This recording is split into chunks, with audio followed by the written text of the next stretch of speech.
10 வருஷத்துக்கு அப்புறம் dance sir திரும்பி மீட் பண்ணி பேசும்போது நம்ம ஒரு படம் பண்ண தம்பி அப்படின்னாரு.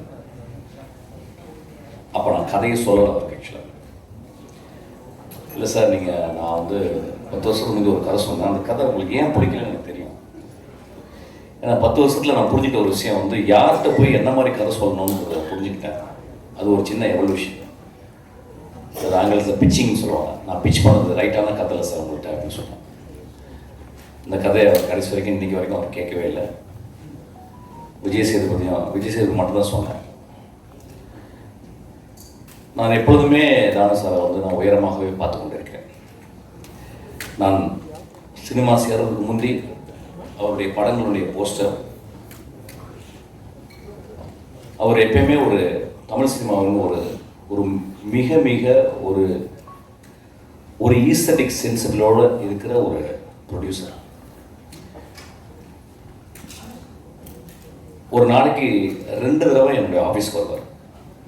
நான் என்னை வரவே அலோவ் பண்ணுவேன். நான் வரேன் சார் ஆஃபீஸ்க்கு வரேன். இல்லை தம்பி நான் வரேன். காலையில் ஆஃபீஸ்லேருந்து என்னை பார்த்துட்டு அப்புறம் நைட்டு பார்த்துட்டு போவார்.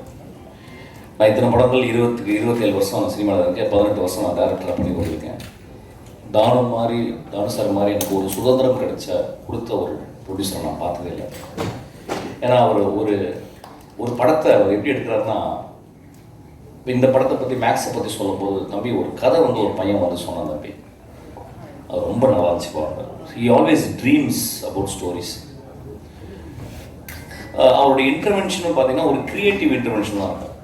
யூஸ்வலாக ஒரு டேரக்டர் அப்படின்னா ஒரு படி வந்தால் பிறகு we unknowingly will become arrogant.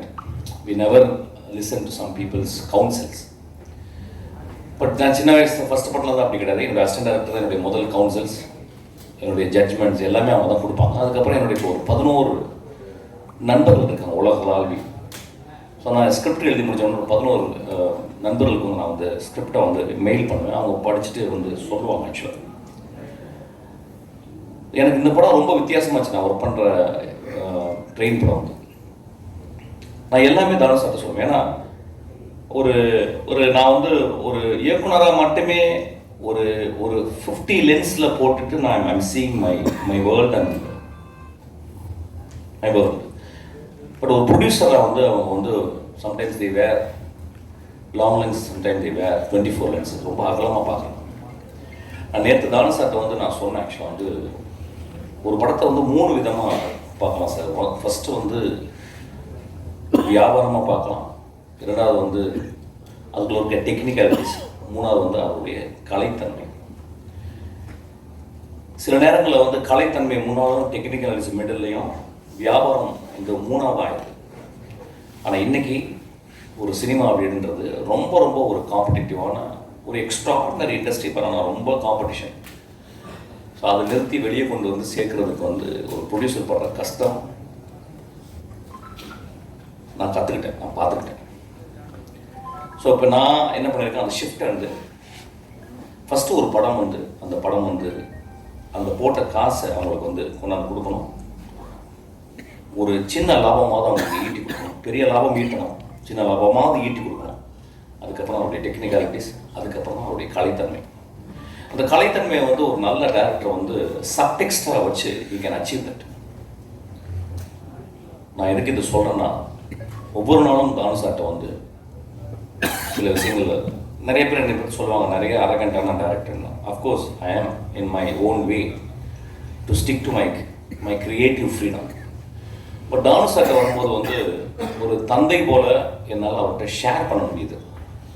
ஒரு மகன் மூலம் அவருடைய எக்ஸ்பீரியன்ஸை அவர் கொடுக்க முடியுது. அப்படி தான் வெற்றிமாறன் நடந்துக்கிறாரு, எல்லாத்தையுமே நடந்துக்கிறாரு. முதல் ஷோ காலையில் ரிலீஸ் ஆகுது இந்த நேரத்து வெற்றிமாறனுக்கு. முதல் தடவை காலையில் ஷோ போத்துட்டு போயிட்டு அவர் பேர் ஒரு பொக்கே கொடுத்தார். So he always follows.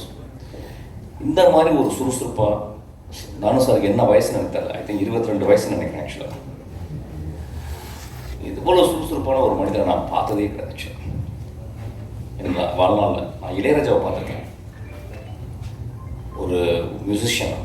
But the producer, I have never seen such a most agile and always active, always தம்பி இப்படி பண்ணலாம் அப்படி பண்ணலாம். நேற்று கூட ஒரு பாட்டு பண்ணி போட்டேன், தம்பி நல்லா இருக்கு இன்னும் கொஞ்சம். So he gives me more energy. அதை நம்ம ஒரு க்ரியேட்டிவாக நம்ம எடுத்துக்கணும்னு நினைக்கிறேன். ஆக்சுவலாக எனக்கு இந்த ஒரு this thing I learn from Thanu sir. I am so grateful to you sir. அப்புறம் இந்த படம் பார்த்தேன். இந்த படம் முதல் ட்ரைலர் வரும்போது ஐ நோ கிச்சா, அதாவது நான் ஒரு தடவை நான் போய் அவர்கிட்ட கதை சொல்லியிருக்கேன். ரொம்ப வெரி வெரி டீசென்ட் மேன். நான் வந்து went all the way to Bangalore and I directed story. He like it. ஆனால் அதுக்கப்புறம் ஏதோ சம்திங் இட் ஹேப்பன், ஆனால் பண்ண முடியல. அப்புறம் ஒரு 30 வருஷமாக 25 வருஷமாக ஒரு ரொம்ப ஸ்ட்ராங்காக அவர் வந்து ஒரு பெரிய ப்ரொட்டாகனிஸ்ட், ஒரு பெரிய ஹீரோ. அவர் வந்து இப்போ நம்ம அவர் படங்கள் நம்ம வந்து இங்கேயும் பார்க்கணும். இப்போ வந்து ஒரு படம் வந்து இப்போ வந்து இந்தியா வந்து ஒரு மாநிலமாக கிட்டத்தட்ட சினிமா படத்தில் யார் வேணாலும் எங்கேருந்து வேணாலும் அவங்க வந்து ஏற்றுக்கொள்ளப்படுகிறார்கள். அப்படி தான் இருக்கணும் ஆக்சுவலி. இப்போ வந்து ஒரு ஹீரோ எங்கள் ஏரியா ஹீரோ அப்படிலாம் கிடையாது. இப்போ வந்து இது வந்து ஒரு கலையாக மட்டுமே சினிமா பார்க்கப்படுகிறது. ஸோ இந்த படம் ரொம்ப நல்ல கமர்ஷியலாக இருந்துச்சு. எனக்கு அந்த இயக்குனருக்கு வந்து நான் வாழ்த்துக்களை சொல்கிறேன். there are many kinds of film. Fassbender இருக்கிறது ஒரு ஃபிலிம், பெல்லாட்டர் இருக்கிறது ஒரு ஃபிலிம், குரசவா ஒரு ஃபிலிம் எடுக்கிறாரு, பிரசான் ஒரு ஃபிலிம் எடுக்கிறாரு, பொலான்ஸ்கி ஒரு ஃபிலிம் எடுக்கிறாரு, நோலன் ஒரு டிஃப்ரெண்ட் கைண்ட் ஆஃப் எடுக்கிறாரு. நிறைய ஃபிலிம் மேக்கர்ஸ் இங்கே நம்ம இந்தியா பார்த்தோம்னா ஷியாம் படங்கள்லேருந்து ஆரம்பிச்சுன்னா வெற்றிமாரிலேருந்து இன்றைக்கி ராம்லேருந்து தியாகராஜன், குமார் ராஜா, இன்றைக்கி மிகப்பெரிய வெற்றி படங்களை கொடுத்த டேரக்டர்ஸ் எல்லாமே. இதுதான் ரைட் ஃபிலிம் அப்படின்றது கிடையாது. ஃபிலிம் அப்படின்றது வந்து நிறைய ஜானரில் இருக்கணும், நிறைய சுவைகளை கொண்டதாக இருக்கணும். ஒரு சாப்பாடு எடுத்துக்கிட்டோம்னா வந்து நம்ம we are not just merely surviving to eat ஒரு ஃபுட்டு. அது ரொம்ப டேஸ்ட்டாக இருக்கணும். அதனால தான் வந்து இயற்கையை நம்மளுக்கு டேஸ்ட் பட்டை வந்து நம்மளுக்கு கொடுத்துருக்கு. எக்ஸ்ட்ரானரி எவல்யூஷன் நம்மளுக்கு வந்து our tongue has been gifted by the extraordinary taste buds. அது மாதிரி டிஃப்ரெண்ட்டாக நம்ம வந்து பார்க்கணும். ஒரு ஷோலையை பார்த்துட்டிங்கன்னா ஒரு காலத்தில் அதோட ஒரு கமர்ஷியல் படம் இல்லை. Maybe it was rip off from different films inspire ஆகிருக்கலாம். ஆனால் அது ஒரு மிகப்பெரிய இன்றைக்கு வரைக்கும் இந்தியாவில் மிகப்பெரிய ஒரு கமர்ஷியல் படமாக ஷோவில் இருக்குது. கமர்ஷியல் படங்களும் பண்ணணும். ஒரு கதாநாயகன் கணவன் மனைவி உறவு, ஒரு கதாநாயகன் அண்ணன் தங்கை உறவு, ஒரு கதாநாயகன் நண்பர்கள் உறவு, இப்படியும் இருக்கணும். ஒரு கதாநாயகன் ஒரு பெரிய வீர சாகசம் செய்யும் ஒரு கதாநாயகனாகவும் இருக்கணும். இந்த படத்தில் அப்படியாப்பட்ட ஒரு கதாநாயகனை தான் பார்க்குறேன். வீர சாகசம் செய்யும் ஒரு பெரும் கதாநாயகனாக இந்த படத்தை நம்ம பார்க்கணும். இப்போ சமீப காலமாக படங்களை ரொம்ப ஸ்ட்ராங்கான ஒரு கிரிட்டிசிசம், கண்டம்னேஷன் எல்லாமே இருக்குது. இதை திரைப்பட இயக்குநர்கள் நம்ம வந்து ஒத்துக்கணும். நான் ரொம்ப யோசிக்கிறேன். ஏன்னா ஒரு காலகட்டத்தில் இன்றைக்கி வந்த எல்லா திரைப்பட இயக்குநர்களையும் அடையாளம் கண்டு சமூகத்துக்கு சொன்னவங்க பத்திரிகைக்காரர்களும் மக்கள் தான். ஸோ வென் ஒரு சினிமான்றது ஒரு பேலன்ஸ், ரொம்ப கான்சென்ட்ரேட்டட் ஒரு வருஷம் 1.5 வருஷம் உட்காந்து ரொம்ப கான்சன்ட்ரேட் பண்ணி கிட்டத்தட்ட ஒரு ராக்கெட் இன்ஜினியரிங் மாதிரி தான். அந்த ராக்கெட் அப்படி தனித்தனியாக செக்மெண்ட்டாக பிரித்து ஒவ்வொரு டிபார்ட்மெண்ட்டும் ஒரு 5 இயர்ஸ் 10 இயர்ஸ் உட்காந்து ஒர்க் பண்ணுறாங்க. ரொம்ப மெட்டிகுலஸாக ஒர்க் பண்ணுறாங்க. அதுக்கப்புறம் எல்லாம் பண்ணி முடிச்சு லான்ச் பண்ண முடிஞ்சால் பிறகு திடீர்னு ஒரே ஒரு சின்ன ஒரு வயர்னால வந்து அந்த பெரிய ராக்கெட் வெடிச்சிடலாம். அந்த மாதிரி தான் சினிமா. ஸோ இது ஒரு concentrated work led by the director, also with the actors, the producers. Sometimes is mishap ஆகும். ஸோ இதையும் மனதில் கருத்து வச்சுக்கிட்டு நம்ம புரிஞ்சுக்கணும். கிட்டத்தட்ட பத்திரிகையாளரும் நம்மளும் பார்த்தீங்கன்னா ரெண்டு கையை கோர்த்து தான் நடக்கிறோம். நீங்கள் இல்லாமல் நாங்கள் இல்லை, நாங்கள் இல்லாமல் அப்படி தான் இருக்கணும்னு நினைக்கிறேன். ஸோ சில நேரங்கள் நான் திரும்பி சொல்கிறது, கருணையோடு கொஞ்சம் மனதில் வைத்து அந்த மனிதன் எப்படியாப்பட்ட சினிமாக்களை பண்ணியிருக்கிறான் அப்படின்றத வச்சோம் நம்ம கொஞ்சம் விமர்சனத்தை கொஞ்சம், I am not saying to tone down, I am saying கொஞ்சம் please add little compassion when you criticise a movie. ரொம்ப இம்பார்ட்டன்ட். ஏன்னா இன்றைக்கி சினிமாவை பார்த்தீங்கன்னா எனக்கு அவ்வளோ கஷ்டத்தில் இன்றைக்கி சினிமா இருக்குது. நிறைய பேருக்கு தெரியாது. கஷ்டம்னா ஒரு எப்படி ஒரு சீசனு கூட ஒரு 4 சீசன் இருக்கும். ஆனால் இன்றைக்கி சினிமா அவ்வளோ கஷ்டத்தில் இருக்குது. பெரிய சினிமா பெரிய படங்கள் போட்டு தான் இன்றைக்கி சினிமா பண்ண முடியுது. கொஞ்சம் சின்ன படங்களே இன்றைக்கி எடுக்க முடியல விஷயம். கொஞ்சம் மிஸ் ஆன ஆனால் கூட அது வந்து மிகப்பெரிய இழப்பையும் பல குடும்பங்களை வந்து ரோட்டுக்கு கூட்டு வர்ற அளவுக்கு சினிமா ஆயிடுது. ஸோ இதை கருத்தில் கொண்டு நம்ம சினிமாவில் ரொம்ப கம்பேஷனோட பார்க்கணுன்னு நான் ரொம்ப தாழ்மையோடு கேட்டுக்கிறேன். இந்த படம் ஒரு மிகப்பெரிய வெற்றி படமாக அமையும். இந்த படமும் ரொம்ப கலை ரீதியாக இன்னொரு ஏரியாவில் ஒரு ஜானரில் இது வந்து ஆடியன்ஸ் வந்து ஹோல்ட் பண்ணும், அரெஸ்ட் அவங்களோட இன்ட்ரெஸ்ட்டை வந்து இன்னும் அதிகப்படுத்தும். இந்த படம் கிச்சா அவர்களுக்கு மிகப்பெரிய தமிழ் வெற்றி படமாக அமையணும்னு நான் ஆசைப்படுறேன், வாழ்த்துறேன். இந்த படத்தை இயக்கிய அந்த இயக்குனர் பேசும்போது தெரிஞ்சது ரொம்ப எளிமையாக இருந்தார். தன் மனைவியும் மகளையும் சொன்ன ஒரு டேரக்டர், அவருக்கு அவர் கிளாப் பண்ணி பாடிச்சார். அதுதான் முக்கியம் வாழ்க்கையில். ஆல் த திங்ஸ் எல்லாம் பண்ணி முடித்த பிறகு வாழ்க்கையில் வந்து நம்ம சொந்தங்களுக்கு தான் எல்லாமே பண்ணுறோம். எல்லா குட்டிக்கரணங்களும் சினிமா ஒரு மிகப்பெரிய குட்டிக்கரணம் தான் ஆக்சுவலாக. நாங்கள் எல்லாம் பண்ணுறதும் என்னுடைய மகளுக்கு தான் ஆக்சுவலாக. ஸோ அது மாதிரி அந்த டேரக்டர் சொல்லும்போது எனக்கு ரொம்ப மூவ் ஆகிட்டேன். அதுக்காக இந்த படம் ஓடு சார், பெரிய ஹிட் ஆகும் சார். வந்திருக்கோம் எல்லாருமே நான் ரொம்ப வாழ்த்துறேன். தானு சார், நீங்கள் எப்பொழுதுமே மனிதர்களை கண்டுபிடித்து அவங்க கதையை கேட்டு அந்த கதையை நேசித்து அந்த படங்களுக்கு வந்து உங்களுடைய சம்பாத்தியத்தையும் உங்கள் உழைப்பையும் நீங்கள் கொடுக்குறீங்க. உங்களுக்கு இந்த இயற்கையை உங்களை பத்திரமா பார்த்துக்கோங்க சார். இன்னும் ஒரு 50-100 வருஷம் நீங்கள் வாழணும்னு நான் வாழ்த்துறேன் சார். இந்த இயற்கையை சொல்லலாம் வந்து தானு சார் வந்து இப்படி மேலையில் புகழ்கிறாரு அவர் படம் பண்ணுறதுனால அப்படின்னு சொல்லிட்டு, அதில் ஒரு துளி விட உண்மை இல்லை. நான் ஏற்கனவே அதான் சொல்லி ஆரம்பித்தேன். தானு சார் என் படத்தை பிடிக்கலன்னு சொல்லி வந்தார். இன்றைக்கும் அந்த படத்தினுடைய கதையை நான் சொல்லவே இல்லை. ஏதோ என்னுடைய படங்கள் வந்த விதங்களை பார்த்து எனக்கு ரொம்ப நேசித்து அவர் இந்த படத்தை கொடுத்துருக்காரு. இந்த படமும் ஒரு I don't say it's a great film, it's a very humble film. Very form wise நான் நிறைய விஷயங்கள் ட்ரை பண்ணியிருக்கேன். அதுக்காக எனக்கு அவ்வளோ ஒரு நாள் கூட எனக்கு வந்து அவர் சளைக்காமல் நான் கேட்ட பணத்தையும் நான் கேட்ட டெக்னீஷியனையும் அவர் கொடுத்துக்கிட்டே இருக்கார். ஆக்சுவலாக I feel very proud to work under Thanu sir. நான் எப்பொழுதுமே நீங்கள் கூடும்போது உங்களுக்கு நான் படம் பண்ணுறேன் சார். என்ன ஒர்க் நீங்கள் கேட்டாலும் உங்கள் ஆஃபீஸில் வந்து நான் பண்ணுறேன் sir. Thank you so much. Thank you so much for your kind and Prasad sir, Udhayakumar sir, Rajkumar Periyasamy, Sabi master, எல்லாருக்கும் என்னுடைய இனிய மனமார்ந்த வணக்கங்களை தெரிவிச்சுக்கிறேன். இந்த படத்தில் வந்து ஒரு முழு நீண்ட ஒரு கதாபாத்திரம் எனக்கு வந்து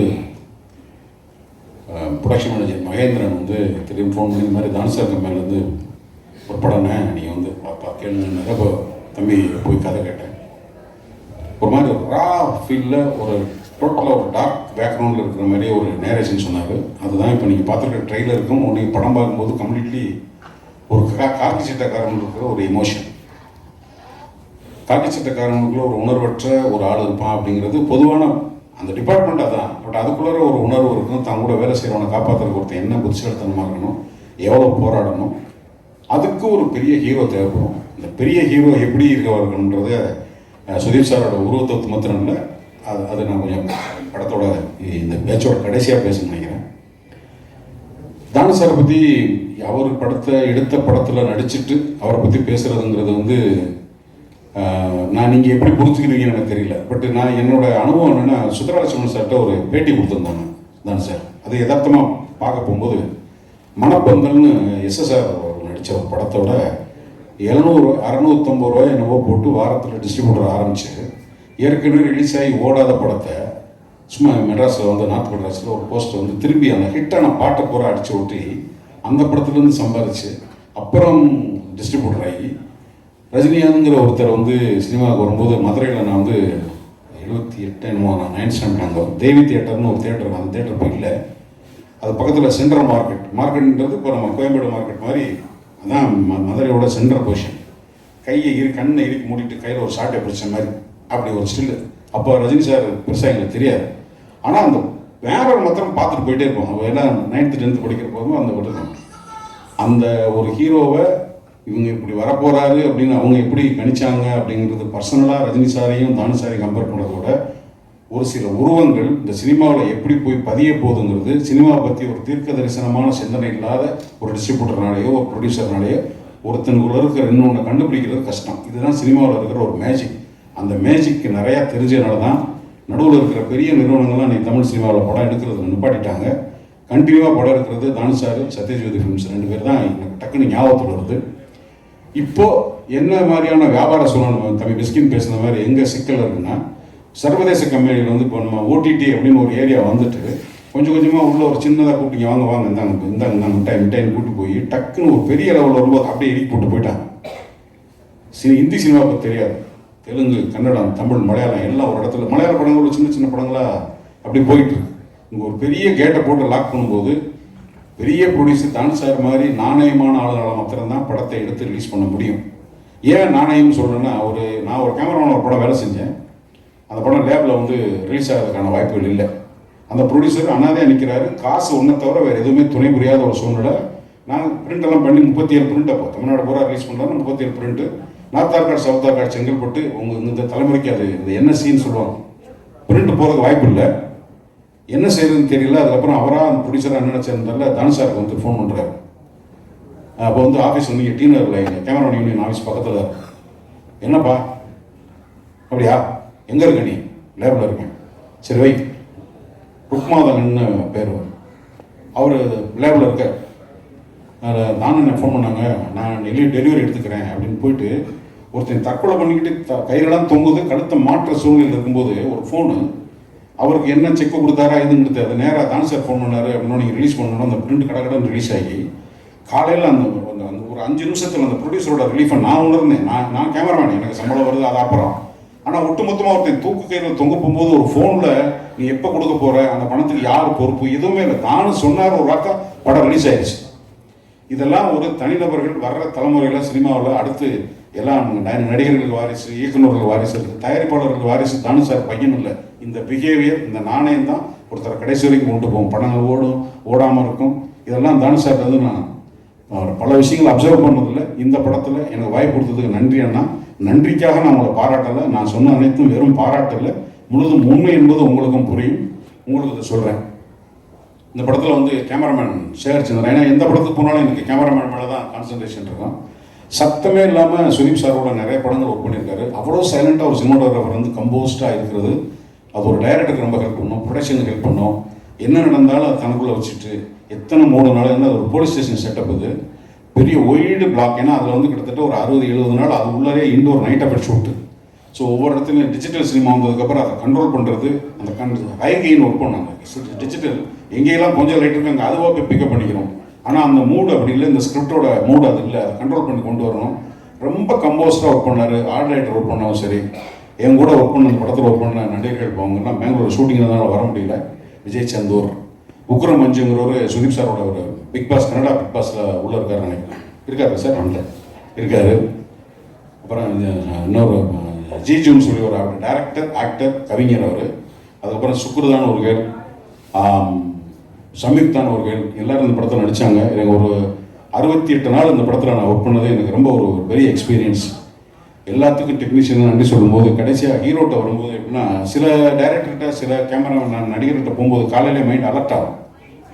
ஏன் அலர்ட் ஆகும்னா, அவங்களோட படத்தில் அவங்க அதுக்கு முன்னாடி அவங்களோட commitment with the film what they are doing.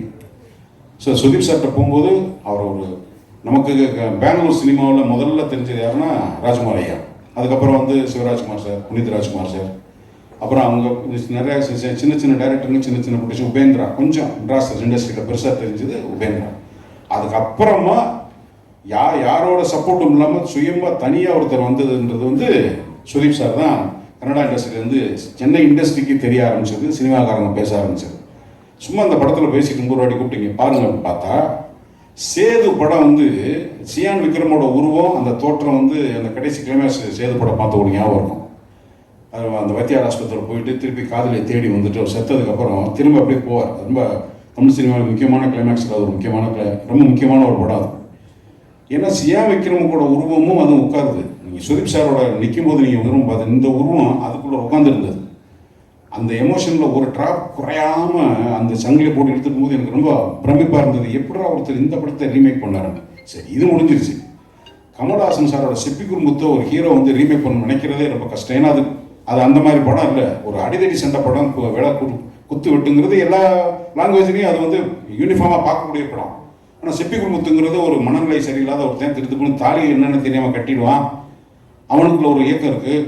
அவன் எப்படி பார்த்துக்கிட்டாங்கிறது செஞ்சு அது கமல் சாருக்கே ஒரு ரொம்ப டிஃப்ரெண்ட்டான ஃபிலிம். அதை வாங்கிட்டு போய் ரீமேக் பண்ணுறதுங்கிறது நிஜமாகவே நடிப்பு மேலே ஒரு மிகப்பெரிய ஒரு பேஷனேட் இல்லாத ஒரு ஆக்டர்னால அதை செய்யவே முடியாது. Really respect your commitment with cinema Sudeep sir. I love you all. இந்த படத்தில் வந்து ரொம்ப ஒரு எமோஷனலான சீனு. அது முழுக்க ராவணன்கிறது தான் என்னுடைய கதாபாத்திரத்தோட பேர். அதுதான் ப்ளே ஆகணும். கிட்டத்தட்ட 3 நாள் அந்த ஒரு சீனை ஷூட் பண்ணோம். அந்த ஷூட் பண்ணும்போது அவர் நினச்சிருந்த அந்த இடத்துல நடுவில் கட் பண்ணி அவர் மேலே கான்சன்ட்ரேட் போகிற மாதிரி ஹீரோ சொல்லியிருக்கலாம். சொல்லலை. ஒரு என்னோட ஓஎஸ்எஸ்ன்றது ஓவர் த ஷோல்டர் ஷாட். அங்கேருந்து ஒரு சின்ன க்ரெயினில் அப்படி மூவ் ஆகி போகும்போது என்னோட அழுகை அவர் மேலே போகணும். என்னை அவாய்ட் பண்ணி கேமரா போயிடுச்சு. போனதுக்கப்புறம் நான் இவரை பார்த்துட்டே இருக்கேன். அந்த ப்ளூடூத் டெக்னாலஜி மாதிரி அந்த ஆக்டர் இன்னும் இந்த கேரக்டரோட எமோஷனில் நான் வந்து இறக்கி பிடிச்சது இருக்கு. நான் அவுட் ஃப்ரேமில் இருக்கும்போது எனக்கு தெரியுது அந்த ஆக்டரோட எமோஷன் எவ்வளோ தூரம் அந்த கேரக்டர் உள்வாங்கி ஒரு மேஜர் டிசிஷன் அங்கேருந்து போய் க்ரெயின் போயிட்டான் டாங் சக் கட் பண்ணாக்க அதுக்கப்புறம் அந்த கிளைமேக்ஸ் போகணும். பர்ஃபெக்டாக அதை ரிசீவ் பண்ணார். அது நீதி கேட்டீங்கன்னா அப்புறம் நடிக்கும்போது அந்த எமோஷனை ஒருத்தர் கேட்ச் பண்ணாருன்னா எங்களையே அது எவ்வளோ தூரம் பாதிச்சுன்னா அது ஆடியன்ஸ் எவ்வளோ தூரம் கொண்டு போகும். சின்சியரான டெடிக்கேஷன் இல்லாத சும்மா ஹீரோ ஆகிட்டான் பாட்டு பாடணும் சண்டை போடுறது இல்லை. நமக்கு கிடைக்கிற வாய்ப்புகளை எங்கெல்லாம் நடிக்கிறதுக்கான வாய்ப்பு இருக்கோ அந்த எமோஷனை எவல்யூட் பண்ணுறதுக்கு என்னென்ன முடியுமோ அதெல்லாம் செய்கிறவன் தான் ஒரு நல்ல சினிமாக்காரன். அப்படி ஒரு நல்ல சினிமாக்காரனை தமிழ் சினிமாக்காரனும் கொடுத்துற தானு சாருக்கு என்னுடைய நன்றி. சுதீப் சார் நிறைய படங்கள் பண்ணணும். அவங்க மதர் இறந்துட்டாங்க. I'm so sorry sir. ஏன்னா எனக்கு படம் டப்பிங் முடியும்போது கொடுத்தாங்க. அதுக்கப்புறமா அதை வந்து முடிச்சுட்டு என்கரேஜ் பண்ணி ஹோல் டீம் எடுத்துகிட்டு போய் சேர்க்குறதும் சரி. அந்த ஒரு கருப்பு கெட்டப்பெல்லாம் வந்து பொடி இருக்கு இல்லையா, கமல் சார்னா சும்மா இல்லை. அந்த பொடி இப்படி ஊதி உள்ள ஊதி மொத்தமாக கருப்பு கிட்டத்தட்ட ஒரு 4 days மொத்தமாக கண்ணு பட்டா பக்கத்தில் நிற்கும் போது நம்ம ஓரமாக தள்ளி நிற்கிறோம். அது வந்தால் தும்மி எல்லா உள்ள இருக்கிற சைனஸ்லாம் வந்துடும். தன்னை வருத்திக்கிறது. அது கமல் சார் மாதிரி சில ஆக்டர்ஸ் தான் அதை செய்வாங்க. கம்ஃபர்டபுள் ஜோன் பார்க்காம அதுக்குள்ளே போவாங்க. அது மாதிரியான ஒரு அனுபவங்கள்லாம் அந்த படத்தில் எனக்கு கிடைச்சது. ஸோ இந்த படத்தை வந்து நீங்கள் படம் பார்த்துட்டு தம்பி டைரக்டர் வந்து அவன் தன்னை போராடி தான் எல்லாரும் ஜெயிப்பாங்க. விறுவிறுன்னு வந்துடுறதில்லை. பட் விஜய் கருதையை பொறுத்த மட்டும் தன்னை பலமுறையாக அறிமுகப்படுத்தக்கூடிய வாய்ப்புகள் கிடச்சி அங்கே உட்காந்து இங்கே உட்காந்து அலமோதி கடைசியில் ரீக்ரியேஷன்ஸில் வந்து உட்காந்து தம்பி உன்னுடைய உழைப்பும் உன்னுடைய முயற்சியும் உன்னுடைய நேர்மையான கமிட்மெண்ட்டுக்கும் காலம் நல்ல அனுமதி தர வேண்டும். நீ வெற்றிவாக சொல்ல வேண்டி என்னுடைய மனமார்ந்த வார்த்தைக்கு தெரிவிக்கிறேன். வாய்ப்புக்கு நன்றி. Thank you so much sir. First of all, thank you for standing so long and hosting us. ಎಲ್ಲರಿಗೂ ನಮಸ್ಕಾರ. ಕನ್ನಡ ಚಿತ್ರರಂಗದ ಪರವಾಗಿ ಕೂಡ ಎಲ್ಲರಿಗೂ ನಮಸ್ಕಾರ. தமிழில் பேசுகிறதுக்கு ட்ரை பண்ணுறேன். அதில் கிராமட்டிக்கல் மிஸ்டேக் அது இது நாளைக்கு ஒரு அது ஹெட்லைனாக போடாதீங்க. இவ்வளோதான் தெரியும். சார் நீங்கள் வந்து சொன்னீங்க ரொம்ப சீரியஸாக இருக்கேன். நான் சீரியஸ் இல்லை சார், சீரியஸாக கான்சென்ட்ரேட் பண்ணிட்டு இருந்தேன். நீங்கள் சர்ஃபேஸ் லெவல் தமிழில் பேசும்போது எனக்கு அர்த்தமாகுது. நீங்கள் ரொம்ப டீப்பாக பேசினா அது தானு சார் அப்படி தான் ஸ்டார்ட் பண்ணுவார். நார்மல் கான்வர்சேஷன்ஸே அவர் ரொம்ப டீப்பு. ஸோ அவர் என்ன சொல்கிறாருன்னு கேட்குறதுக்கு 1 hour ஆகுது. அதுக்கப்புறம் எல்லாருக்கும் கூப்பிட்டு என்ன சொன்னார் அவர். ஸோ இந்த கேப்பில் நான் சீரியஸாக இருக்க போகிறேன். அப்போ நீங்கள் எனக்கு பார்த்துருக்கீங்க. அதுதான் மேட்டர், அவ்வளோதான், வேற. அண்டு மிஸ்கின் சார் ஒரு நல்ல லைன் சொன்னீங்க. நீங்கள் படம் வந்து கிரியேட்டிவிட்டி, டெக்னிக்கல் அண்ட் பிஸ்னஸ் இந்த ஆர்டருக்கு எதாவது ஒரு கரெக்டா சார்? அதுக்கு மேலே இவர் இன்னொரு வார்த்தை சொன்னார். எனக்கு வந்து நீங்கள் கதை சொல்லியிருக்கீங்க. என்ன ஆர்டிஸ்ட் கூட கதை கேட்கும் போது ஒரு 3 இருக்குது சார். எப்போ சொல்கிறீங்க ஒரு ஃப்ளாப்பு சக்ஸஸ் பின்னாலேயே முன்னேற சொல்கிறீங்க கதை. இன்னொரு விஷயம், எந்த ப்ரொடக்ஷனு எந்த சக்ஸஸ்ஃபுல் பேனர் இருந்து வந்திருக்கீங்கன்னு சார். 2வது 3வது என்ன வீட்டில் இருக்கிற தக்கராறில் இருக்கிற ஒரு மூடு சார். மோஸ்ட்லி நீங்கள் 3rd ஆர்டரில் வந்துருக்கீங்க. ஸோ அந்த மூடில் இருக்கும் போது ஏதோ சொல்லியிருக்கீங்க. I think that is what happened here. But I'm very honored, sir, that you recollected that. And my heartfelt thanks to the 3 gentlemen. Ravi sir, I think first time நீங்க வந்து பேசுறது கேட்டேன். Very, very positive. I don't know sir, every time நான் வந்து தமிழ்நாடுக்கு வந்து இங்கே மெட்ராஸ் சென்னையில் வந்து ஏதோ ஒரு படம் ரிலீஸ் ஆச்சுன்னா அது எவ்வளோ சக்ஸஸ் ஆகிருக்கு, எவ்வளோ சக்ஸஸ் ஆகலன்னு தெரியல. ஆனால் நிறைய ஒரு பிளெஸ்ஸிங்ஸு, ஒரு லவ் எடுத்தீங்க அந்த போயிருக்கு எப்போவுமே. So you gave me that extra today, all of you. Thank you so much. And Vijay, I think அவர் பர்சனாலிட்டிக்கு அவர் சொல்கிற கதைக்கு சம்மந்தமே இல்லை. ஃபஸ்ட் டைம் அவர் வரும்போது நீங்கள் எல்லாருக்கும் தெரியும், தானு சார் ஃபோனில் பேசும்போது ரொம்ப ஹம்பலாக பேசுகிறாரு. தம்பி அப்படி தான் ஸ்டார்ட் ஆகுது. ஸோ நான் நினச்சி ஏதோ ஒரு ஃபேமிலி ட்ராமா ஏதோ இருக்கலான்னு தெரியல. அனுப்புங்க சார் கேட்கலான்னு. அவர் வந்த உடனே இன்னும் கன்ஃபார்ம் ஆக போச்சு. 100% இது ஏதோ ஃபேமிலி ட்ராமா தாங்க. அவர் வந்தது ஸ்டைலு, உட்கார்ந்தது ஸ்டைலு. அதுக்கப்புறம் ஒரு கதை சொன்னார். நான் தப்பாக சொல்லக்கூடாது. I think there's a very beautiful saying, don't judge the book by the cover. There's a very pretty example to that. And why we did this film? Yeah, padam aachu. Not because of who I am. Na yaar adhikaya illa. Danu sir production evlo perus adhikaya illa. Our vision எனக்கு பிடிச்சது sir. First, I think as an actor today அது வந்து eligibility இருக்குது எனக்கு சொல்கிறதுக்கு. After about 28 years in the industry, நாங்கள் பார்க்குறது ஒரு செக் மட்டும் இல்லை sir. Okay, those 90 leaves that comes as a bound script. I think that is very important to us today and you brought that. So thank you for that. And our vision, அவர் சொன்ன ஒரு clarity. ஆனால் புது director ரொம்ப பயப்பட்டு சொல்கிறாரு கதை. So எனக்கு ஒரு விஷயம் தெரிஞ்சு போச்சு, இந்த டிரெக்டர்கிட்ட ஏதோ இருக்குது, ஆனால் கரெக்டாக சொல்ல முடியல அவருக்கு. So first of all I had to make him comfortable. So I asked him how much clothes, எவ்வளோ துணி எடுத்துகிட்டு வந்திருக்கீங்க சார்? இல்லை சார், நைட் கிளம்பணுன்னு. வீட்டில் யார் யார் இருக்கார்? பொண்டாட்டியாக இருக்கிறாரு பொண்ணு. பர்மிஷன் எடுத்துகிட்டு இருக்க முடியுமா கேளுங்க. I think after that we spent a solid 8 நாள் உட்கார்ந்து பேசி because Danu sir production is a very reputed person, and more than that I'll tell you why I respect him as a person. So அவருக்கு எது இல்லைன்னு சொல்லலாம், பண்ணலான்னு சொல்லலாம். ஆனால் ரெண்டுத்துக்கு ஒரு காரணம் வேணும் இருக்கு. Why we are doing it or why we are not doing it. So those 8 days was for me to confirm yes சொல்லணுமா நோ சொல்லணுமான்னு. ஸோ ரெண்டுத்துக்கு I was ready for it. But by the end of the day, 8 days, எனக்கு வந்து இல்லை இது பண்ணலாம். ஒரு சிம்பிளான படம், ஆனால் ஒரு கான்டென்ட் ரிவ்யூன். அவருக்கு இமீடியட்டாக சொன்னேன், சார் பண்ணலாம் சார். அவர் எப்போன்னு கேட்டார், இமீடியட்டாக பண்ணலாம். எனக்கு ஒரு கேப் இருக்குது, இமீடியட்டாக பண்ணலாம். ஒரு நல்ல கதை வெயிட் பண்ணக்கூடாது, பண்ணிடணும். வேறு எதாவது இருந்தால் கூட தள்ளி அது பண்ணிடணும். So I also collaborated with him. I said, sir கன்னடத்துக்கு ஃபஸ்ட் டைம் வந்திருக்கீங்க, நீங்கள் சோலாக இருக்கலாம், நான் உங்கள் கூட இருக்கிறேன் சார், நீங்கள் படம் பண்ணுங்கள், அதுக்கப்புறம் பார்க்கலாம் எதாவது. So that is how we stood up. And அப்படி சொல்லும்போது எங்களுக்கு அவருக்கு சண்டே ஆகலன்னு இல்லை. அம்மா இருக்குது, மகாபலிபுரம் போனால் எல்லாரும் சொல்கிறாரு எவ்வளோ லவ் எங்களுக்குன்னு. But we fought for the right reasons. It is a film. And today, each technician and every big person இங்கே வந்து அவரை பற்றி பேசும்போது, sir I'm sitting next to you, sir. I'm also very proud to be sitting next to you, sir. Thank you so much for that. Vijay, I wish you all the best, sir. நான் வந்து நான் வந்து கர்நாடகாந்து வந்திருக்கேன் sir. என் mother board அங்கே தான் இருக்குது, அங்கே தான் ஆப்ரேட் பண்ணுவோம் படம். இப்போ எல்லாரும் பியூட்டிஃபுல் டெக்னீஷியன் சொல்லும்போது ஏதோ என்ன படம் கூட ஒரே லாங்குவேஜ் இல்லை, இப்போ போகுது, ட்ராவல் ஆகுது. I come from there. ஆனால் உங்களுக்கு இது தாய்நாடு. This film should do very good for you, sir.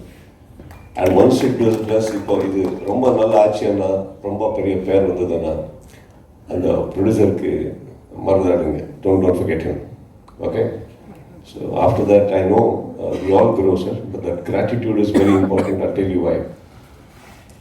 2004 இங்கே வந்து ஒரு படம் ஷூட்டிங் ஹியர்.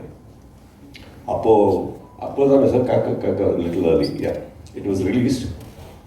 நான் போய் பார்த்ததுக்கப்புறம் பண்ணலாமே, இது கன்னடத்தில் கூட பண்ணலாமேன்னு. அப்போ வந்து இப்போ வெரி ஈஸி, யாருக்கார தேடுறது, இந்த டைரக்டர் எங்கே இருக்காரு, ப்ரொடியூசர் எங்கே இருக்காரு தேடுறது ரொம்ப ஈஸி. இல்லாத ஒரு நல்ல பிஆர் மேனேஜர், கூகுள், ஏதோ ஒரு அங்கே அப்போ வந்து 2004 யாருக்கார தேடுறதே ரொம்ப பெரிய விஷயம். எங்கே இருக்காரு, எப்படி இருக்காரு, மீட் பண்ணுவாரா, எதுவுமே தெரியல. நான் வந்து அப்போ தான் I was just making a neat name for myself then, just coming up. So I went to his office. அவர் ஆஃபீஸுக்கு போகும்போது தெரியல, என்னமோ ரொம்ப பேட் மூடில் இருந்தார். திட்டுறாரு, யாருக்கு வந்து தெரியல. நான் வந்து ஐயோ என்ன ராங் டைமில் வந்துட்டு வாங்க உள்ளே கூப்பிட்டாரு, போனோம். ஸோ ஒரே ஒரு நம்பிக்கை தைரியம் என்னென்னா, பக்கத்து ஸ்டேட்லேருந்து வந்திருக்கேன். ஆல்ரெடி எங்களுக்கு உங்களுக்கு இஷ்யூ இருந்தது அப்போ, ஸ்டேட் இஷ்யூஸ். ஸோ அவ்வளோ கேவலமாக பேச மாட்டாரு ஒரு நம்பிக்கை. போனார் ஸ்ட்ரெயிட்டாக, எந்த ஆள் இன்னைக்கு கூப்பிட்டு வந்தார் அவருக்கு திட்ட ஆரம்பிட்டார். நீ அதுக்கு ஏன் வந்துட்ட? ஐயோ இன்னொரு ராங்க போச்சு, இது கால்குலேஷன் ராங்கு. இதுக்கப்புறம் நீ போ, அப்படியே போனா அவர் போகிறாரு. ஃபர்ஸ்ட்டு ஹலோ சொல்லலை, ஹாய் சொல்லலை, நீ யாருன்னு கேட்கல. அவங்ககிட்ட கூட எதுக்கு தம்பி வந்துட்டீங்க? ஓகே உட்காந்து பேசினா, அப்போது விஜய் உங்க மாதிரி சார், அவர் பர்சனாலிட்டி அப்படி தான். பட் அவர் இருக்கிறதுக்கு திட்டுற வார்த்தைக்கு சம்பந்தமே இல்லாத போச்சு. தென்னட்டோடு இல்லை சார், அவர் எனக்கு தெரியல எப்படி வரணும் உங்ககிட்ட, ஏன்னா பெரிய படம் பண்ணிட்டு இருக்கீங்க, எனக்கு தெரியல சார், விடுங்க. ஒரு ஃபோன் பண்ண நான் தான் கூப்பிடுவேன், எங்கேயோ ஃபோன் பண்ணுறது. ஓகே எதுக்கு வந்தீங்க சார்? அது படம் காக்க காக்கன்னு ஒரு படம் கன்னடத்தில் பண்ணோம் சார். யார்? இகேன் செகண்ட் டவுட், ஏன்னா ஹீரோ அப்படி இல்லையா என்ன சார்? நான் தான் பண்ணுவேன் சார். ஓகே என்ன வேணும் சார்? ரைட்ஸ் வேணும் சார். நான் என்ன பண்ணணும் சார்? ரைட்ஸ் கொடுங்க சார். எவ்வளோ கொடுக்குறீங்க? இது எனக்கு மியூட் பண்ணிச்சு. இதுக்கு மேலே பேசினா தப்பாகுது. Already bad mood. நான் சொல்ல ஃபிகர் தெரியாது, ஓகேயா ஓகே இல்லையா எனக்கு தெரியாது. இதுக்கப்புறம் பிஃபோர் ஐ ஸ்போக் பண்ணுங்க என்ன சொன்னார் சார்? இதை எவ்வளோ கொடுக்கணும்? ஆனால் தம்பி காசு நீங்கள் பண்ணுங்க, நல்லா பண்ணுங்க, அவ்வளோ. ஓகே இமீடியட்டாக ஏதோ லெட்டர் எடுத்துட்டு இமீடியட்டாக he wrote it to me. எனக்கு இன்னும் டவுட்டு, ஏன்னா போகும்போது ரிவர்ஸ் எடுத்துகிட்டு வாப்பீங்க சொல்லுவாங்க, எனக்கு தெரியல. ஸோ ஃபஸ்ட் டைம் சடங்கு நீ கிளம்புங்க பண்ணுங்க தம்பின்னா, பிஃபோர் அவர் மூட் சேஞ்சுக்கு முன்னாடி நான் இங்கே கிளம்பிட்டேன். Some one year I think sir, I was under the preparation to do. First time ஒரு டைரக்ஷன் பண்ணலாம்னு நினச்சி நானே பண்ணலாம் ஒரு ப்ரிப்பரேஷன் இருக்க போது சார் ஒரு வாபஸ் ஃபோன் பண்ணார். நீங்கள் பண்ணலையா? இல்லை சார் இன்னும் பண்ணணும் தம்பி. அது வந்து இன்னொரு யாரோ ஆள் கேட்டிருக்காரு. சப்போஸ் நீங்கள் பண்ணலன்னு அதை அவருக்கு கொடுத்தா இப்போ வந்து கொஞ்சம் இதில் இருக்கேன், எனக்கு ரொம்ப ஹெல்ப் ஆகுது. இம்மிடியேட்டாக அவருக்கு சார் இது உங்கள் படம் சார், நீங்கள் எதுவுமே வாங்கலை என்கிட்ட, நீங்கள் பண்ணுங்க, யாருக்கு எனக்கு கொடுங்க பண்ணுங்க sir. I gave it back, but I'll tell you why I narrated this story and especially to you, Vijay. அன்றைக்கி வந்து நான் வந்து இந்த அப்கமிங் சார், அவர் வந்து எனக்கு ஆஃபீஸில் உட்காந்து காஃபி கொடுத்துட்டு பேசி எல்லாத்துக்கும் விடுங்க ஒரு ரைட்ஸ், ஒரு பெரிய ஹிட்டு படம். அந்த படம் ரைட்ஸ் எனக்கு எதுவுமே வாங்காமல் கொடுத்து அனுப்புறது, I will never ever forget that ever. So once ஒரு ஃபோன் கால், எனக்கு வீக் ரிலேஷன்ஸும் தெரியாது, தானு sir, that's it. Thanu sir phone பண்ணி ஒரு கதை இருக்குன்னு சொல்லும்போது, here we had already decided to collaborate. I just needed a small confirmation with your script. So Vijay, thank you for giving a script which collaborated us again. All right. And Dhanu sir, I will never forget you for that gesture what you should say. That is very important. அது நீங்கள் அன்றைக்கி that for any newcomer, for any upcomer, coming from ஒரு பெரிய production director கூட இருக்கலாம், யார் கூட இருக்கலாம் சார், அவர் வந்து அன்றைக்கி கொடுக்குற ஒரு மரியாதை that will go a long way, provided the person you are respecting is also equal worth. Alright, so thank you for that. And all the wonderful directors and Mr. Iluvarasan. Iluvarasan sir, எனக்கு தெரியல, நீங்கள் அவருக்கு சொல்கிறீங்க உங்கள் அசோசியேஷனில் இருக்கிறாருன்னு, கரெக்டா sir? Okay. Association எப்போ sir close ஆகுது? டோர் லாக் அப்படி ஏதாவது இருக்கா? ஏதோ டைம் இருக்குங்க sir. 3:34 in the morning is texting somebody, sir. கேட்டால் வேலை வேலை அசோசியேஷன் வேலை, என்ன வேலை இன்னைக்கு சொல்லலை சார், யாரோட வேலைன்னு கூட சொல்லலை அவர். But he is there, very hard worker. Even after the association closes he keeps working. So we had a great time with mister Ilavarasan. And for some reason அது என்னன்னா ஒரு ராத்திரியில் நடக்கிற ஒரு கதை. So whether you like it or not, எல்லாரும் சேர்ந்து தான் இருக்கணும், சேர்ந்து தான் பண்ணணும். That is how it is. And wonderful co-actor and a human being I met. Wonderful. And எப்போ நான் இங்கே வந்திருக்கேனோ, everybody, all the press and friends and media, ரொம்ப ரெஸ்பெக்ட் கொடுத்துருக்கீங்க, லவ் கொடுத்துருக்கீங்க, என் தமிழில் அக்செப்ட் பண்ணியிருக்கீங்க. Thank you for that. And all my technicians and wonderful people. இங்கே மேக்ஸில் ரொம்ப நல்லா பண்ணியிருக்காரு. எனக்கு வந்து ஒரே ஒரு அது வந்து one wish I do have this film is that கன்னடத்தில் ஃபஸ்ட் டைம் தானு சார் வந்திருக்காரு. வந்து போகிறது ஏன் ஊரில் நடிக்காது சார், எங்கள் ஊர் சார். அங்கே வரணும், நீங்கள் அங்கே ஒரு ஸ்டாம்ப் போடணும். இங்கே எப்படி இவ்வளோ டைரக்டர் ஆக்டர்ஸ் நீங்கள் அங்கே கொடுத்துருக்கீங்களோ அங்கே கூட நிறையா இருக்காரு. அவருக்கு கூட ஒரு என்ன சொல்கிறது, வாட் யூ சே ஃபார் தாரி தீபம்,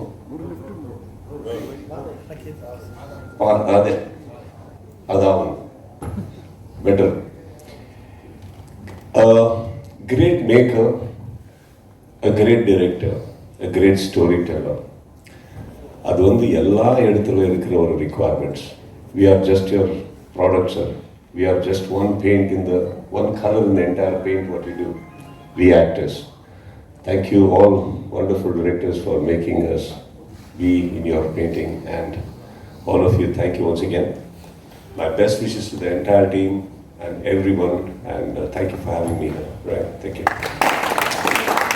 எல்லாருக்கும் வணக்கம். ஸ்டேஜில் இருக்க லெஜண்ட்ஸ் எல்லாருக்கும் வணக்கம். ட்ரெய்லர் சூப்பராக இருந்தது, சாங்ஸ் எல்லாமே நல்லா இருந்தது. விஜய் கார்த்திகேயா பிரதர் வாழ்த்துக்கள். நான் நிறைய வாட்டி உங்கள் ஆஃபீஸில் பார்த்துருக்கேன், ரொம்ப ஆல்மோஸ்ட் ஒரு 1.5 வருஷமாக பார்த்துருக்கேன்னு நினைக்கிறேன். வாழ்த்துக்கள்ங்க, சூப்பராக இருக்குது. அப்புறம் சார் சுதீப் சாருடைய ஸ்க்ரீன் ப்ரெசன்ஸ், நான் ரொம்ப வருஷத்துக்கு முன்னாடி ஒரு ஹிந்தி படம் பார்த்தேன், ரன், அது RANN வித் அமிதாப் சார். இல்லை அதை பார்க்கும்போது யார் இது பயங்கரமாக பெர்ஃபார்ம் பண்ணுறாரு அப்படிங்கிற மாதிரி பார்த்தேன். இந்த ட்ரெய்லருடைய கடைசி ஷாட்லேயும் அதே ஸ்க்ரீன் ப்ரெசன்ஸ் பயங்கரமாக இருந்தது சார், சூப்பராக இருந்தது. ஈகால உங்களோட மிகப்பெரிய ஃபேன் சார். ஏன்னா ராஜமௌழி சாருடைய ரைட்டிங் எல்லாத்தையுமே தாண்டி ஈங்கிற அந்த விஷயத்தெலாம் தாண்டி அந்த படத்தில் ஹீரோ நீங்கள் தான், வில்லனும் நீங்கள் தான். ஒரு ஹீரோக்கான ஸ்க்ரீன் ப்ரெசன்ஸ் இருக்கணும், ஒரு வில்லனுக்கான மிரட்டலான நடிப்பு இருக்கணும், காமெடி எல்லாமே சேர்ந்து அந்த படத்தில் மிரட்டிருந்தீங்க. சூப்பர் சார், வாழ்த்துக்கள் சார். நெக்ஸ்ட் ப்ரொடியூசர், நான் இந்த ஸ்டேஜில் இருக்கிறது காரணம் தானு சார். நான் வந்து 2020 ஒரு படம் பண்ணேன், அதுக்கப்புறம் படமே பண்ணல. இப்போ இங்கே இருக்க லெஜெண்டரி டைரக்டர் மிஷ்கின் சார், இந்த சென்சேஷனல் டைரக்டர் ராஜ்குமார் பெரியசாமி, அவங்க கூட என்னை உட்கார வச்சிருக்காருன்னா தானு சார் தான். நான் அவர்கிட்ட ஒரே ஒரு கதை சொன்னேன். அந்த கதை கேட்ட மொமெண்ட்டில் இருந்து இப்போ வரைக்கும் அவர் என் மேலே வச்சுருக்க அன்பு, எனக்கு கொடுக்குற மரியாதை, இந்த இண்டஸ்ட்ரி பீப்புள் கிட்ட அந்த கதையை பற்றி அவர் சொல்கிற விதம், அதுதான் இன்னைய வரைக்கும் நான் படம் பண்ணலைனாலும் எனக்குள்ள ஒரு எனர்ஜி கொடுத்துட்ருக்கு. அந்த கதையை பற்றி அவர் எத்தனை பேர்ட்ட சொல்லியிருப்பாருன்னு தெரியல. நான் பார்க்குற எல்லாருமே தானு சார் உங்கள் கதையை பற்றி சொன்னார், தானு சார் உங்கள் கதையை பற்றி சொன்னார்னு சொல்லுவாங்க. நான் அவர் கம்பெனியில் படம் பண்ணும் பொழுது சரி அதை சொல்லிட்டு இருந்தார். வேற சில காரணங்களால் அவருடைய கம்பெனியில் அந்த படத்தை என்னால் பண்ண முடியல. நான் அவர் கம்பெனிலேருந்து வெளியே போய் அந்த படத்தை பண்ணுறேன். அப்போவும் யாரை பார்த்தாலும் நேற்று தான் தானு சார் பார்த்தேங்க உங்கள் கதையை பற்றி சொன்னார் அப்படின்ட்டு. நான் இன்னொரு கம்பெனியில் போய் அந்த படம் பண்ணுறேன் அப்படின்னு சொல்லும்பொழுதும் என்னை முழு மனசோடைய வாழ்த்தி, அதுக்கப்புறமும் எனக்கு எப்பவுமே எவ்ரி மந்த் தம்பி எப்படி போயிட்டுருக்கு, படம் சூப்பராக பண்ணப்பா, நல்ல படம்னு சொல்லி இன்னைய தேதி வரைக்கும் எனக்கு என்கரேஜ் பண்ணிகிட்டு இருக்க ஒரு ப்ரொடியூசர். அவர் is not only a producer, is a writer, is a director, is a fantastic story teller, is a music director, lyric writer. அவருக்குள்ளே அவ்வளோ டேலண்ட் இருக்குங்கிறதே வந்து அவர் கூட நான் நெருங்கி பழகும்போது தான் தெரிஞ்சுக்கிட்டேன். ஒரு கதை பிடிச்சிருச்சுன்னா, ஒரு டைரக்டர் சொன்ன கதை பிடிச்சிருச்சுன்னா அந்த கதையை மெட்டீரியலைஸ் பண்ணுறதுக்கு அவர் என்ன வேணால் பண்ணுவார், எவ்வளோ உழைப்பு போடுவார். நம்மளை விட ஒரு அசிஸ்டன்ட் டைரக்டர் மாதிரி அந்த கதைக்காக அவர் ஒர்க் பண்ணுவார். இப்போ அவருடைய ஒரு மீட்டிங் விஷயமா போகிறோம் அப்படின்னா அந்த ஃப்ளைட் டிக்கெட் கூட அவர் மொபைல்லேருந்து தான் வரும். அவர் தான் ஃபோன் பண்ணி சொல்லுவார், தம்பி இந்த ஆப்ஷன்ஸ்லாம் இருக்குது உனக்கு ஃப்ளைட்டு, உனக்கு நான் எந்த டிக்கெட் புக் பண்ணட்டும், ரிட்டர்ன் எது பண்ணட்டும் அப்படின்னு சொல்லிட்டு எல்லாத்தையுமே அவரே கோஆர்டினேட் பண்ணுவார். சினிமா அவ்வளோ பிடிக்கும் அவருக்கு. மிகப்பெரிய உழைப்பாளி. நீங்கள் சண்டே போனால் கூட அவரோட ஆஃபீஸில் நீங்கள் அவரை பார்க்கலாம். டெய்லி காலையில் ஒரு ஆஃபீஸில் நீங்கள் பார்க்கலாம். ஈவினிங் நைட்டு 10:30 11 வரைக்கும் ஆஃபீஸில் இருப்பார்.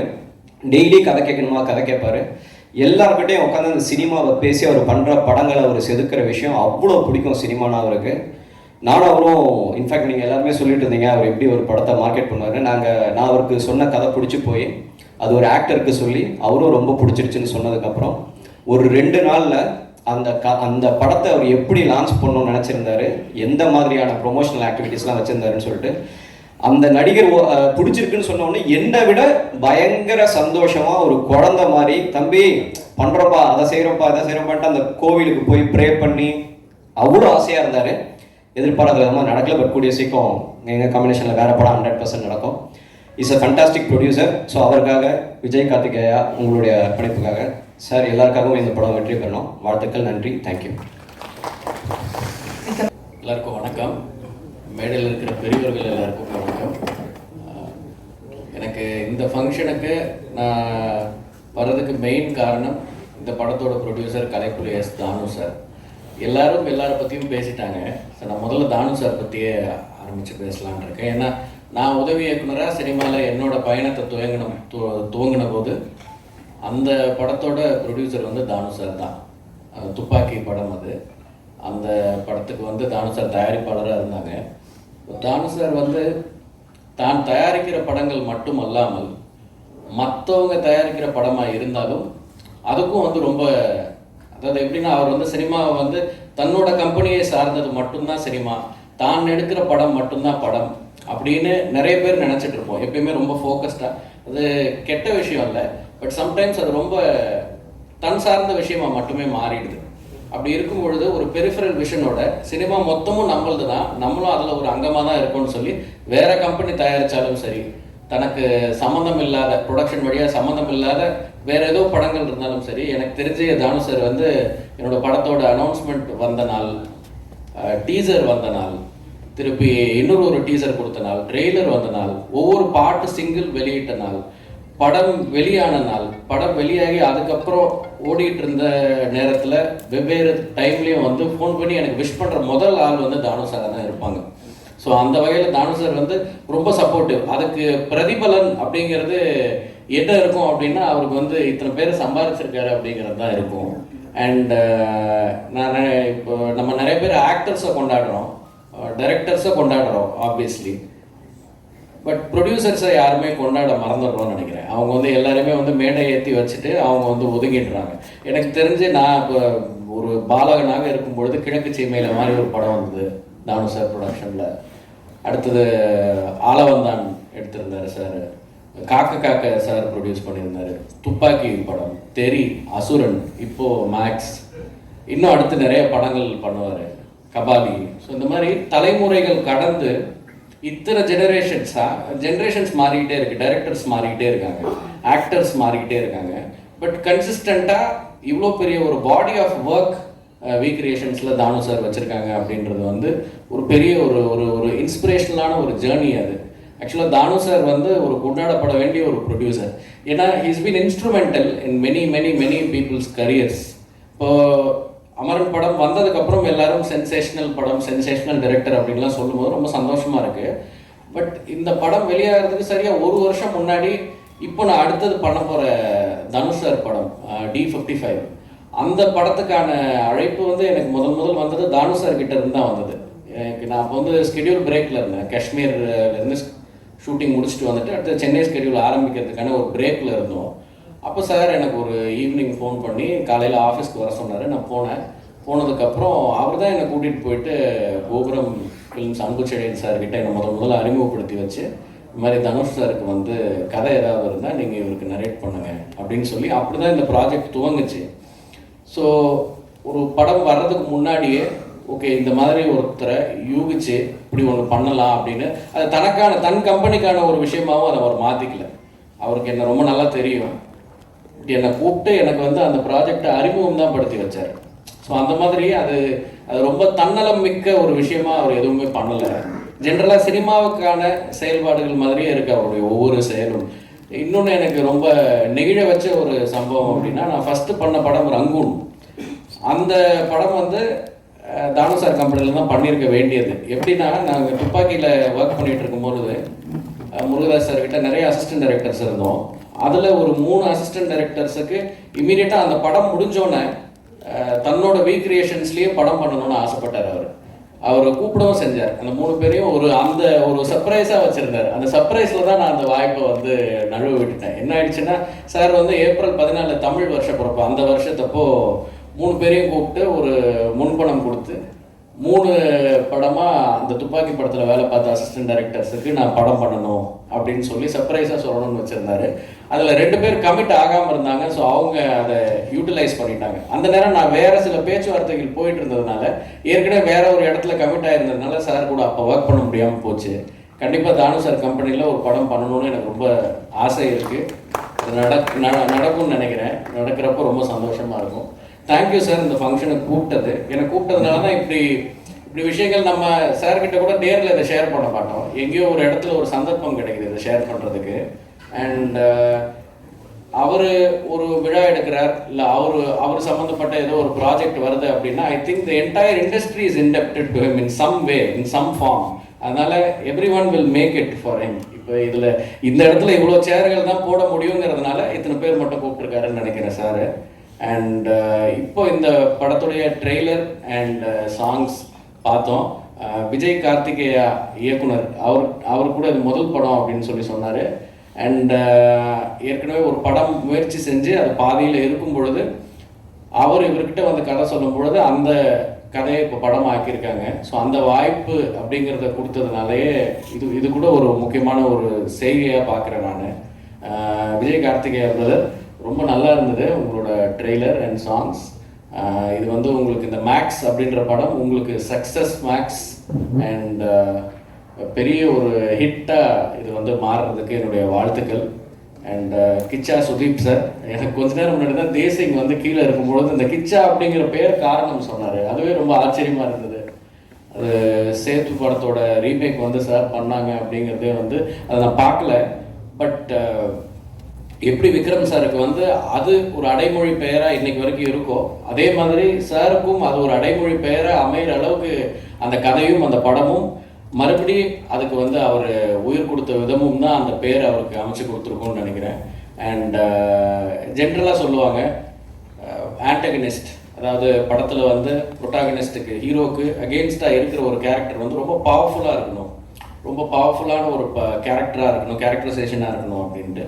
நான் அந்த வகையில் நான் படத்தில் வந்து பார்த்து அவருடைய ஸ்க்ரீன் ப்ரெசன்ஸ் அண்ட் அந்த கேரக்டரை, though it is a negative character, அந்த கேரக்டரை வந்து ஒரு அவ்வளோ ஒரு பிரம்மாண்டமாக தன்னோட ஒரு ஸ்க்ரீன் ப்ரெசன்ஸ் மூலமாக அதை வந்து ஸ்டார்ட் டு எண்ட் அதை வந்து ஒரு ஆங்கர் பாயிண்ட் மாதிரி அந்த படத்தில் வந்து அவர் வந்து பயணிச்சிருப்பார். ஸோ அது ஒரு பிரமிப்பாக இருந்தது. அவரோட ஒவ்வொரு படங்களும் அப்பப்போ பார்க்கும்பொழுது அந்த பிரமிப்பை தந்துக்கிட்டே இருக்குது. இந்த மேக்ஸ் படமும் கிச்சா சுதீப் சாருக்கு ஒரு பெரிய வெற்றி படமாக இருக்கணும் அப்படின்னு சொல்லி நான் வாழ்த்துறேன், வேண்டிக்கிறேன். Thank you sir. And Udayakumar sir and others, Ilavarasar sir ஒரு நாள் வந்து ஆஃபீஸில் நாங்கள் சந்தித்தோம். போன படத்தில் ஒர்க் பண்ண முடியல, கண்டிப்பாக ஏதோ ஒரு கேரக்டர் அடுத்த இதில் பண்ண முடியும்னு நினைக்கிறேன் சார். உங்களுக்கு பார்க்கும்போதே எனக்கு தோணிட்டு இருந்துச்சு.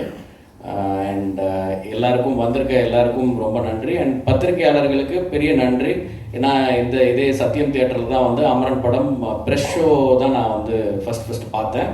அப்போது ப்ரெஸ் ரிப்போர்ட்டர்ஸ் எல்லோரும் இருந்து பார்த்துட்டு வெளியில் வந்து இங்கே பக்கத்துலேயே நீங்கள் எல்லோரும் தனியாக பர்சனலி எனக்கு வந்து நேரில் பார்த்து என்னை நீங்கள் எல்லோரும் படத்தை ரசித்து பகிர்ந்துக்கிட்ட விஷயம் வந்து என்றைக்குமே எனக்கு நெகிழ்ச்சியான ஒரு நினைவாக இருந்துக்கிட்டே இருக்கும்.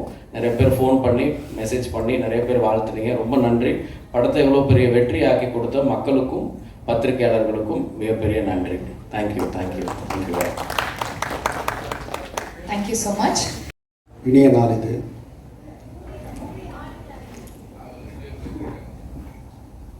அகில இந்திய திரைப்பட சம்மேளனத்தின் தலைவரும் தென்னிந்திய திரைப்படத்திற்கு தலைவருமான சகோதரர் ரவி கொட்டார்கர் அவர்களே, முன்னாள் டைனமிக் தென்னிந்திய திரைப்பட தலைவர் காட்டரட்ட பிரசாத் அவர்களே, இயக்குனர் சங்கத்தின் தலைவர் தம்பி ஆர்வி உதயகுமார் அவர்களே,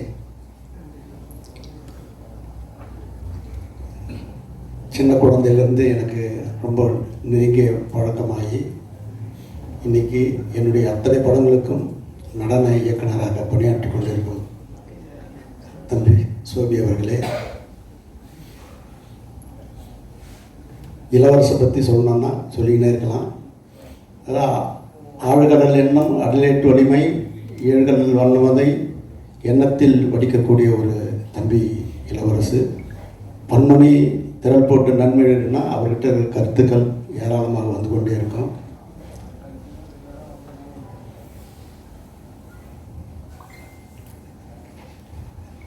தேசிங் பெரிசான் பற்றி சொல்லணும்னா அவர் சொன்ன கதை எல்லா பெரிய நடிகர்கிட்டையும் சொல்லி அத்தனை பேரும் ஓகே பண்ண படம். அதுபோக இப்போ அவர் சேர்ந்திருக்கிற இடத்துலையும் மிகப்பெரிய இடத்துக்கு தான் அந்த கதை போச்சு. என்னுடைய வாழ்த்துக்களை நான் அடிக்கடிக்கு சொல்லின்னு இருப்பேன். அதுக்காக பல ரெஃபரன்ஸுங்களாக அவருக்கு வாட்ஸ்அப்பில் அனுப்பிச்சின்னு இருப்பேன். அதாவது அந்த படம் அவ்வளோ அது வெற்றி அடைகிறதுக்கு நான் அவ்வளோ முயற்சி பண்ணிட்டு இருக்கேன், இன்னமும் பண்ணியிருக்கேன், எப்பவும் பண்ணிட்டு இருப்பேன். அப்படிப்பட்ட ஒரு நல்ல ஒரு கலைஞன். ஆனால் நீ வருவ, வெல்வ, நிற்ப, நிலைப்ப, அது உறுதி. அதே மாதிரி அமரன் பட இயக்குனர் இதுவரையிலையும் ஒரு 4 நாள் தூக்கம் வராமல் தவிச்ச ஒரு தவிப்பு அமரன் படம் பார்த்து கொடுத்துருந்தது. அது ஒவ்வொரு முறையும் அவர்கிட்ட பேசினே இருப்பேன். துப்பாக்கியில் வந்து முருகதாஸோட அவர் பணியாற்றும் போது இந்த கம்ப்யூட்டர் ஆப்ரேட் பண்ணின்னு லேப்டாப்லேருந்து உடனே சொல்லுவார், அன்றைக்கி பிடிச்சது தான் எனக்கு, இது ரொம்ப சின்சியரான ஒர்க்கு. அந்த மாதிரி அந்த 3 பேரில் கொடுத்து 2 பேரும் பெரிய வெற்றி கிடைச்சிது. ஆனால் முருகதாஸே என்கிட்ட சொல்லி, சார் ராஜ்குமாருக்கு ஒரு படம் கொடுக்குறப்பா, நான் கொடுத்தப்பா, அவர் வேற ஒரு இடத்துல கமிட் ஆகிட்டாருப்பா அப்படின்னு நான் சொன்னேன். ஒரு உதவி இயக்குனர் கூட ஒரு பெரிய லெவலுக்கு எடுத்துன்னு வரணும்னு நினைக்கக்கூடிய ஒரு தலையாய ஒரு இயக்குனர் முருகதாஸ். அப்படிப்பட்ட வார்பட்டையில் வந்தவர் மிக சிறப்பான ஒரு இடத்த வகிக்கிறாரு. இந்த திரையுலகுக்கு ஒரு பெரிய கிடைக்க தெரியாத ஒரு அமுத சுரபி. அவர்கிட்ட கருத்து வந்துக்கிட்டே இருக்கும். அப்படிப்பட்ட மனிதர். அதனால தான் அவர் இட்டு போய் என் தம்பி அன்பிச்செழிகிட்ட கொடுத்து இந்த கம்பெனிக்கு நீ பண்ணணும் அப்படின்னு சொன்னேன். உடனே வந்து சொல்லி நல்ல முறையில் செயலாற்றினுங்கிறாரு. பெரிய எதிர்காலத்தை உருவாக்கக்கூடிய நவீன சிற்பிகளை வந்து. ஆனால் என் அகத்தை அப்படியே இறுக்கி பிடிச்ச தம்பி விஸ்கின் பற்றி சொல்லணும். அவர் சொன்னார், நந்தலாலா கதை சொல்லும்போது நான் அதுக்கு முன்னாடி அந்நியன் ஒரு படம் விக்ரமுக்கு வந்திருக்கு. ஸோ அதை தாண்டுற மாதிரி ஒரு கதை சொல்லணும். ஏன்னா சித்திரம் பேசுறது இல்லை, அவ்வளோ பெரிய கலைக்கினவர். அவர் நந்தலாலா சொல்லும்போது ஒரு ரொம்ப கம்மியான பட்ஜெட்டில் சொல்கிறாரு. நான் அதெல்லாம் பெருசில் அதை விக்ரம் வச்சு அந்நியனை தாண்டணும்னு நினைக்கிறேன்ப்பா, அதனால அந்த மாதிரி ஒரு கதை சொல்லுப்பான்னு தான் சொன்ன தவிர அந்த படம் நிச்சயமாக சேலஞ்சாக பண்ணி மிகப்பெரிய வெற்றியை கொடுத்து நற்படத்தினுடைய நற்பெயரை பெற்றார். அதுக்கப்புறம் அவர் அந்த கதை சொன்னார். ஆனால் இப்போ ட்ரெயின் எடுத்துகிட்டு இருக்கிற அவர் இன்னொரு ரகசியம் தெரியும். இவர் வந்து விஜய் சேதுபதிக்கும் சிவாஜி குமார் சாருக்கு கதை சொல்லியிருக்காரு.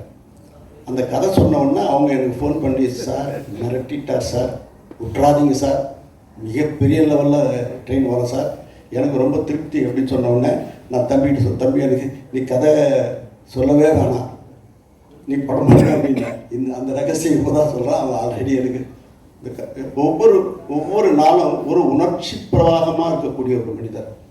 அதாவது எல்லா துறையிலையும் ஒரு ஈடுபாடு இருக்குது. நான் போகும்போது கம்போஸ் பண்ணி நிற்பேன். சும்மா விளையாட்டு இல்லை, ஒரு பெரிய 90 வயசு இசை மேதையை வச்சு அவர்கிட்ட பாடும் பயின்று அவர்கிட்ட உட்காந்து அந்த சுரங்களை வாசிக்கிறதும் சரி, அதை பாடி காமிக்கிறதும் சரி. நேற்று கூட சொல்லும்போது, தம்பி உங்ககிட்ட இருந்த அந்த ஜீவன் அந்த பாடகர்கிட்ட போகணும், அதை நீ எப்படியாவது வாங்கி, இல்லை நீயே பாடிடு அப்படின்னு நேற்று கூட நைட்டு சொல்லிட்டு வந்தேன். அப்படிப்பட்ட இன்வால்மெண்ட்டு, அதாவது நம்ம நிரந்தர இயக்குனர் என்ற வரிசையில் எங்களுக்கு இவரும் ஒரு தலையாய இடத்தை பிடிச்சிருக்கிறாரு. அவருக்கு அந்த படத்தினுடைய வரும்பொழுது தான் நான் அவரை பற்றி அதிகமாக சொல்ல வேண்டியிருக்குது. உண்மையிலேயே என்னை கூட பிறக்காத ஒரு தம்பியாக தான் நான் மிஸ்கினை நினைக்கிறேன். அதாவது ஒரு நல்ல ஒரு பண்பாளர், தகப்ப ஸ்தானத்தில் இயற்சி என்னை நினைக்கும் போது உண்மையிலேயே எனக்கு ரொம்ப சந்தோஷமாக இருக்குது. அப்படிப்பட்ட சூழ்நிலையில் நான் இருக்கிறேன். இயக்குனர் என்கிட்ட வந்து ஒரு நாள் கதை சொன்னார். கதை சொன்ன அடுத்த செகண்டே என் மனசுக்கு, ஏன்னா நான் எல்லா லாங்குவேஜ் படம் எடுத்துட்டேன், ஹிந்திலேருந்து தமிழ், தெலுங்கு, மலையாளத்துலேருந்து. கன்னடத்தில் எடுக்கலையேன்னும் போது எனக்கு கிச்சா சார் தான் ஞாபகம் வந்தது. ஃபோன் பண்ணுறேன். அதாவது 2004 அவரை சந்திச்சிருக்கிறேன். அவரை நானும் சந்திச்சிருக்கோம் காக்க காக்க படத்துக்காக. அதுக்கப்புறம் முதல் முறை அவருக்கு நான் ஃபோன் பண்ணி, இது ஒரு அருமையான கதை, நீ கதை கேட்டு பிடிச்சா நீ பண்ணு தம்பி அப்படின்னேன். சார் எவ்வளோ வருஷம் ஆச்சு, 18-19 வருஷம் ஆச்சு உங்களை நான் சந்தித்து, என்ன மாதிரி மனிதர் நீங்கள் அனுபவம் சார் அப்படின்னார். உடனே இவங்களை அனுப்பிச்சி வச்சேன். கதையை கேட்டு ஒரு வாரம் தங்க வச்சு அவரே ஒரு ஸ்கிரிப்ட் எழுதி கரெக்டாக டைரக்டருக்கு கையெழுத்து, இவரும் கையெழுத்து போட்டு எனக்கு 2 பேப்பர் அனுப்பிச்சார். அது எந்த காலத்தில் அது இன்னும் பதியம் போட்டு என்னுடைய பூஜை ரூமில் வச்சுருக்கிறேன். அப்படிப்பட்ட இன்வால்மெண்ட் உள்ள ஒரு கலைஞர். அதாவது தன்னை வருத்தி கதாபாத்திரத்துக்கு உயிர் கொடுக்கக்கூடிய ஒரு மாபெரும் கலைஞர். நீங்கள் படம் பார்க்கும்போது தான் தெரியும், படத்தில் இருக்கிற ஒவ்வொரு ஃப்ரேமும் அவரும் சேர்ந்து உருவாக்குறதுல ரொம்ப ரொம்ப ரொம்ப சந்தோஷம். இன்வால்மெண்ட்டு, அதாவது அந்த படத்தில் பங்கு கொண்ட அத்தனை பேரும் அவர்கிட்ட வந்து ஒரு ஃபயர், ஒரு டெடிக்கேட்டட், ஒரு பக்தியாக தான் அவரை பார்ப்பாங்க. அப்படிப்பட்ட ஒரு மனிதர் இந்த படத்தில் ஆத்மாதமாக உடல், பொருள், ஆவி அத்தனை கொடுக்குற மாதிரி கொடுத்துருக்கிறாரு. எனக்கு வந்து கன்னடத்தில் மிகப்பெரிய ஒரு பேர் வசூலை அள்ளி கொடுக்கும். அவர் பாட்ஷான்றது இந்த படத்தில் மாபெரும் பாட்ஷாவாக வருவார். என்னுடைய ஆத்மார்த்த மகிழ்ச்சியும் நன்றியும் தெரிவிச்சுக்கிறேன். இதுக்கு மேலே எனக்கு எதுவும் சொல்ல தெரியல. ராஜ்குமார் பெரியசாமியை பற்றி நான் இன்னும் நிறைய சொல்ல வேண்டியது இருக்குது. வருங்காலம் அதுக்கு வழிவகுக்கும் என்று சொல்லி, பத்திரிகை நண்பர்களே, சகோதரர்களே, என் பணிவான வேண்டுகோள், ஒரு நல்ல கலைஞர் உருவாகியிருக்கிறார். அந்த இயக்குனருக்கு நீங்கள் ரத்தன கம்பளம் விட்டு வரவேற்று நெற்றிக்கு வெற்றி திலகமிட வேண்டும் என்று விரும்பி விடைபெறுகிறேன். நன்றி.